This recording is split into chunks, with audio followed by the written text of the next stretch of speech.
Halo penonton Inspirasi Aris Panda.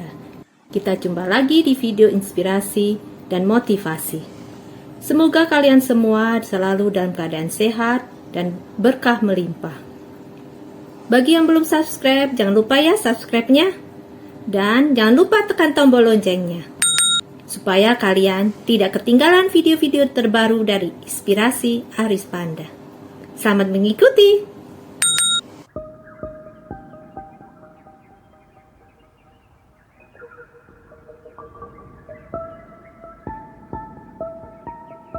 Renungan kehidupan. Pencuri impian. Ada seorang gadis muda yang sangat suka menari. Kepandaiannya menari sangat menonjol dibanding dengan rekan-rekannya, sehingga dia seringkali menjadi juara di berbagai perlombaan yang diadakan.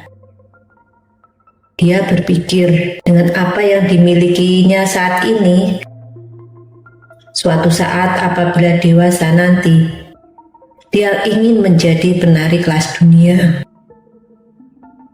Dia membayangkan dirinya menari di Rusia, Cina, Amerika, Jepang, serta ditonton oleh ribuan orang yang memberi tepuk tangan kepadanya.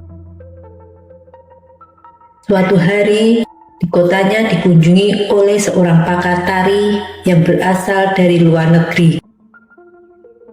Pakar ini sangatlah hebat. Dari tangan dinginnya telah banyak dilahirkan penari-penari kelas dunia. Gadis muda ini ingin sekali menari dan menunjukkan kebolehannya di depan sang pakar tersebut.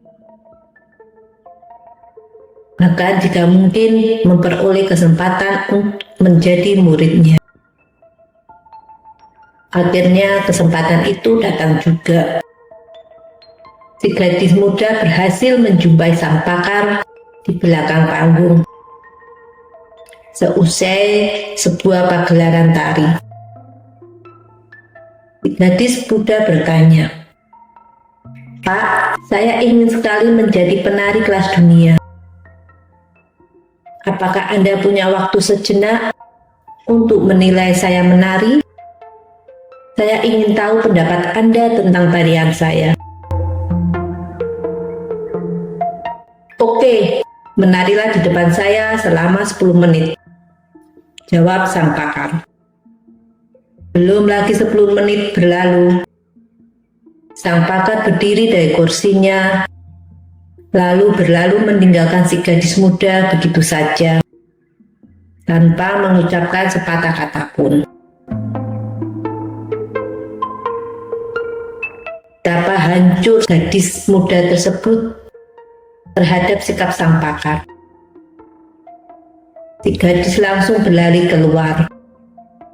Pulang ke rumah, dia langsung menangis terseduh-seduh. Dia menjadi benci terhadap dirinya sendiri. Ternyata tarian yang selama ini dia bangga-banggakan tidak ada apa-apanya di hadapan sang pakar.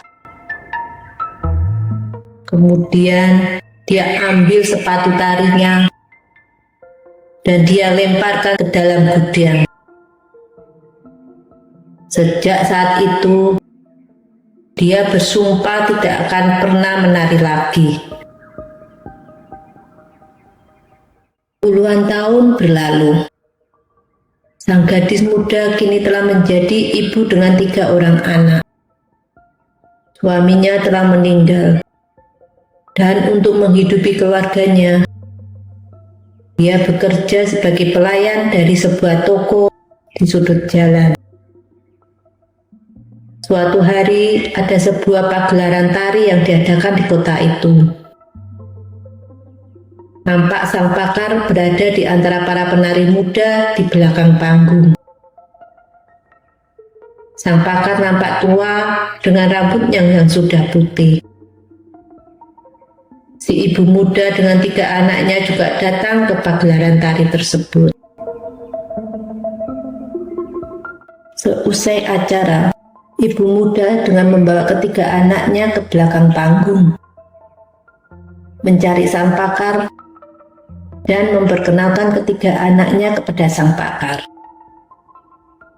Sang pakar masih mengenali ibu muda tersebut, dan kemudian mereka bercerita secara akrab.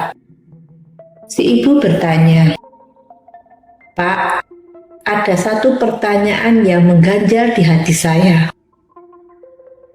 Ini tentang penampilan saya sewaktu menari di hadapan Anda bertahun-tahun yang silam.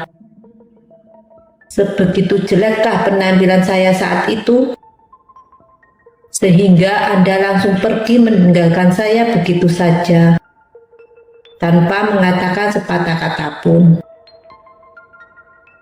"Oh iya, saya ingat peristiwanya. Terus terang, saya belum pernah melihat tarian seindah yang kamu lakukan waktu itu.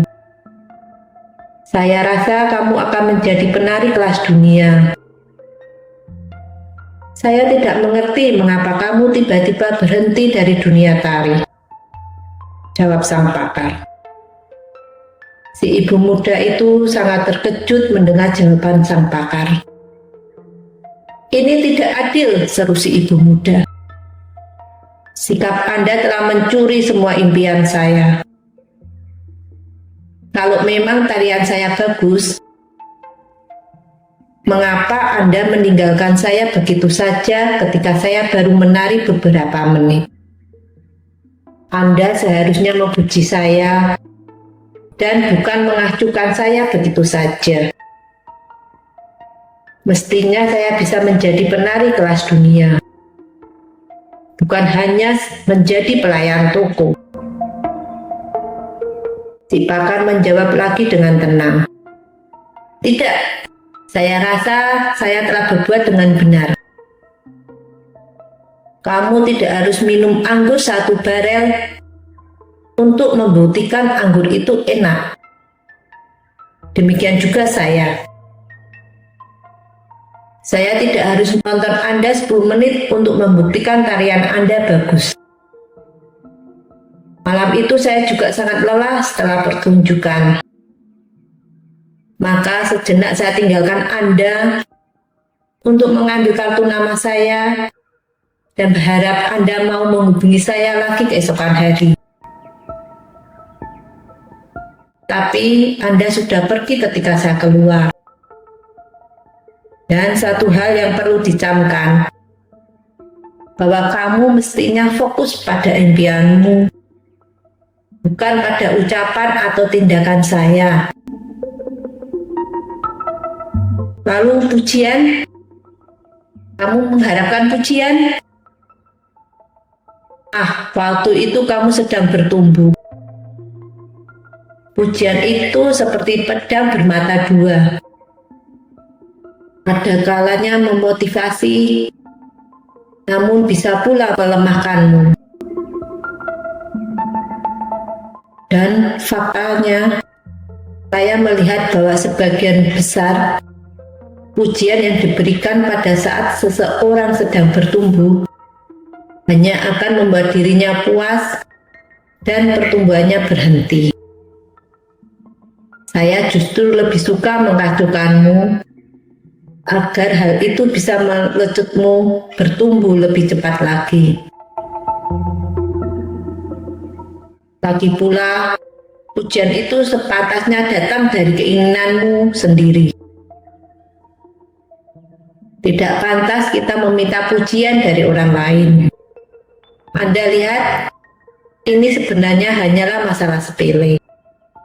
Seandainya Anda pada waktu itu tidak menghiraukan apa yang terjadi dan tetap menari, mungkin hari ini Anda sudah menjadi penari kelas dunia. Mungkin kamu sakit hati pada waktu itu, tapi sakit hatimu akan cepat hilang begitu kau berlatih kembali. Tapi sakit hati karena penyesalanmu hari ini tidak akan pernah bisa hilang selama-lamanya.